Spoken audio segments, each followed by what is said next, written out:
대한민국은 좀비 국가다에 대해서 말씀을 드리겠습니다. 기업 이익으로 이자도 못 갚는 기업을 좀비 기업이라 부릅니다. 국가도 기업이라 부를 수 있습니다. 좀비 기업의 확대판으로서 국가는 좀비 국가입니다. 대한민국은 기본적으로 모든 의미에서 좀비 국가로서의 위치가 튼튼합니다. 솔직한 미국 기업인 출신 정치인 트럼프는 돌직구로 한국을 손절하려 했고, 오래된 정치인 바이든도 사실상 한국 평가는 다르지 않다고 봅니다. 일간 베스트 저장소의 최근의 명문 한국이 정당방위가 사실상 없는 수준 이유는 이거 참 많이 주목을 해야 됩니다. 그러니까 좌파들의 확장기 1990년대 대학가에서는 이런 이야기가 돌았는데요. 고리 한방지를 하고 싶었던 좌파는 한국 민족이 나라를 한 번 판 민족인데 하며 거기에 배팅하고 국민구역을 의도적으로 고의로 방치하면은, 사실 애국심 교육 1994년 이후로 30년 가까이 안 했어요. 나라를 한 번 판 민족이 두 번은 못 팔 것 같아? 이렇게 주장을 하는 거가 생생히 기억이 나요. 전시 작전권 이양은 미국에 의해 거부가 됐습니다. 문재인 정권의 국방의 의도를 알았기 때문입니다. 미국 내부에서는 이렇게 대책 없는 국가, 귀족의 거의 대부분이 부패한 기회주의이고 국민은 아무 생각이 없고 손절하자는 주장이 있고, 대한민국 국민이 어떻든 예수님 앞에 책임을 다하세요 하는 입장도 있습니다. 어떻게 보더라도 결국은 하나입니다. 지금 한국이 국가적으로 좀비 국가다. 좀비 기업이라고 손절하자는 그런 운영이 있을 수 있고, 좀비 기업을 덮어주자는 입장도 있는데, 그리고 좀비 기업이라는 평가는 달라지는 게 아니죠. 그런 거 똑같은 거죠. 일간 베스트 저장소의 인식과 미국의 인식이 다르지 않다는 것입니다. 해방공간에서 대한민국 건국반대 운동의 최종 목적이 곧 소련 군정에 복속된 양반 가문 마피아의 권력의 나머지 영역의 복속입니다. 즉, 중국 문명에선 통일 세상이 특정 시족이 나머지 영역의 권력을 쫙 확대하는 걸 의미합니다. 이렇게 작심하고 중국식 정치관으로 국민을 세뇌할 경우에 소련 군정의 세력의 권력 중심 북한 공산당의 방해가 되지 않는 것이 소련 군정의 몰빵한 시족의 평화입니다. 그러니까 문장이 맨날 평화 얘기하는 게 그게 국민의 평화가 아니라 소련 군정의 몰빵한 시족의 평화를 얘기하는 겁니다. 그러니까 또 역시 좀비 국가로 나타나는 거죠. 이는 반대로 국민들의 권리는 무신경하다는 겁니다. 소련 시족이 아닌 사람들의 보호받을 권리는 무신경하겠다는 겁니다. 문장은 왜 세금을 살포할까요? 19세기가 알려주고 있습니다.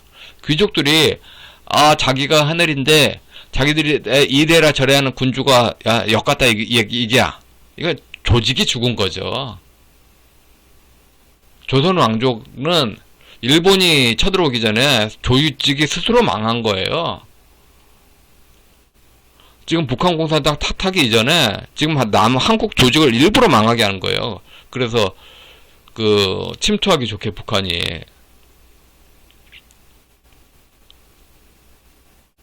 삼일운동은 고종황제 운지를 추념하는 행사로 시작됐습니다. 천도교 측 기억을 따를 때는 그러하고 기독교 측 기억은 순수한 독립운동입니다. 그런데 고종황제는 임금 못해 먹겠다 입장의 원조가 됐습니다.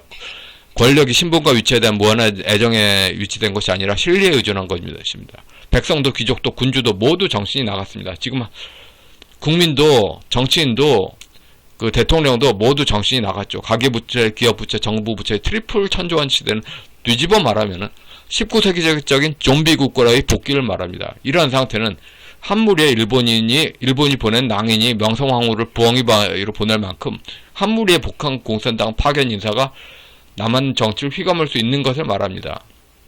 세계가 재무제표로 연결됐습니다. 한국 정부가 믿는 거는 우리가 떡실신하면은 니네가 손해봐. 이런 식으로 밖에 없을 것 같은데요. 근데 종이협회 발행의 남발 시대, 미국이 막 MMT로 돈 찍는 시대는 제로섬 게임 시대입니다.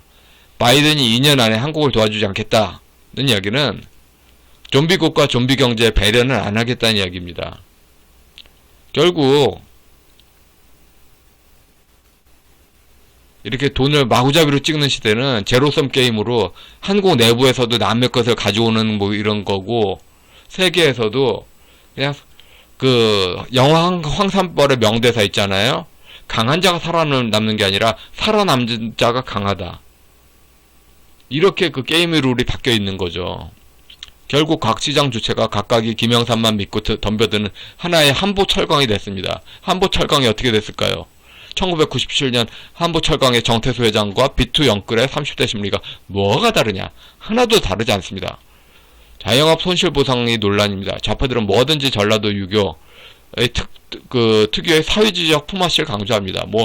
뭐든지 그 규제에 나오는 게 전라도 지방 유교의 환난상휴 개념으로 이어지는데, 성리학은 정치종교지 않습니까? 그 천도교는 정치종교 성리학의 연장편이고, 그 전라도 유교 개념에 소련 스탈린주의가 덧붙여진 게 지금 한국에서 나아진 사회주의고, 다수 국민은 모두 전라도 유교를 공감하고 있지 않는데 권력을 쥐었다고 강요를 하고 있습니다. 그게 차츰 효과를 가지고 국민성을 휘어버리게 만들었습니다.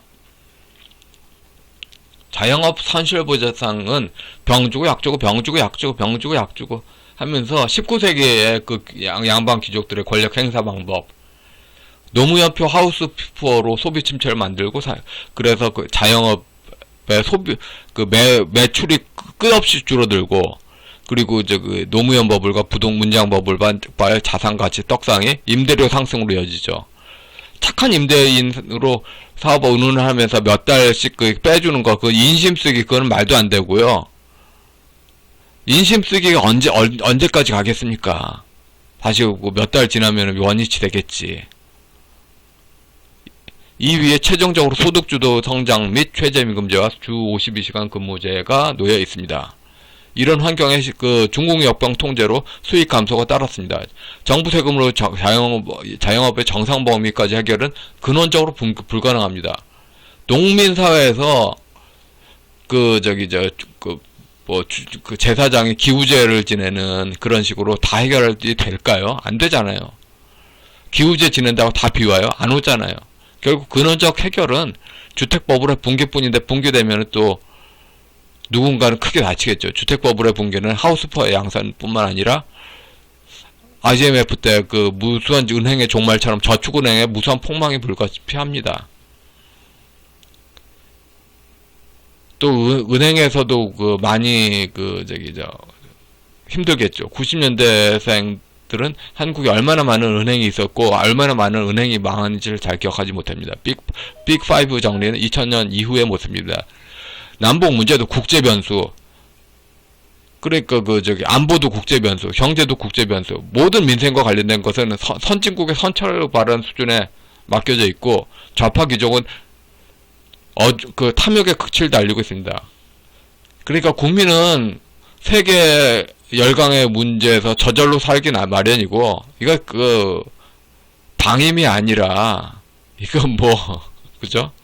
여기에 국민집당은 확고하게 국민 편에 서는 게 아니라 어중간한 중간을 취하고 있습니다.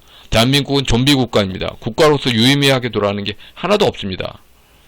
일부러 마치 구한 말에 일본의 망국되듯이 북한 공산당의 고려연방제 침략이 오기 좋게 국가 시스템을 고의로 제대로 하는 게 하나도 없는 거예요. 탐욕만 부리고 돌아가면서 부패하고 진취적 욕망을 잃어버린 젊은이들의 공무원 되기가 유일한 꿈이 됐습니다. 예. 그래서 대한민국은 좀비 국가다. 예,